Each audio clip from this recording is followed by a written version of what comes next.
అధ్యక్ష ఆయన ఏమైనా స్వాతంత్రోద్యమం చేసి జైలుకు పోయింది అధ్యక్ష? ఏం చేసిపోయింది అధ్యక్ష జైలుకి? ఆయన ఇది పెద్ద సానుభూతి. మేము పోలేదా జైలుకి? వరంగల్ జైలుకి నేను కూడా పోయిన తెలంగాణ ఉద్యమంలో.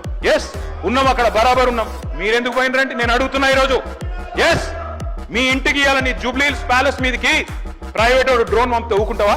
అక్కడ నీ బిడ్డనో నీ వైఫో ఉంటే వాళ్ళని ఇష్టం ఉన్నట్టు ఫోటోలు తీస్తే ఊకుంటావా? ఎవరి ఇళ్లలో పడతా వాళ్ళ ఇళ్ళ దొరబడతా, నా ఇష్టం ఉన్నట్టు చేస్తా, అరాచకం చేస్తా అంటే ఊకుంటారా అధ్యక్ష? ఇది పద్ధతేనా అధ్యక్ష? అంటే మీ కాడికి వచ్చేవరకే కుటుంబాలు, మీ కాడి కొరకు వచ్చేవరకే భార్య పిల్లలు, వేరే వాళ్ళకి లేరా అధ్యక్ష భార్య పిల్లలు? మీరు ఆనాడు ఇష్టం ఉన్నట్టు మాట్లాడినప్పుడు, లేని రంకులు అంటగట్టినప్పుడు, ఇష్టం ఉన్న సంబంధాలు మాట్లాడినప్పుడు ఆ రోజు లేవా నీతులు? చివరికి మా ఇంట్లో పిల్లల్ని కూడా తిట్టింది మీరు కాదా? ఆనాడు మా ఇంట్లో చిన్న చిన్న పిల్లల్ని పట్టుకొని, మైనర్ పిల్లల్ని పట్టుకొని బూతులు మాట్లాడింది మీరు కాదా? వాళ్ళ మీరేదో పెద్ద సానుభూతి కోసం మాట్లాడితే ఏం పని చేసిపోయినా మీరు జైలు. అయినా నేను అడుగుతున్నా ముఖ్యమంత్రి గారు, నేను అడుగుతున్నా అధ్యక్ష, జైలుకి ఎవరు పంపుతారు అధ్యక్ష? ప్రభుత్వాలు పంపుతాయా? కోర్టులు పంపుతాయి.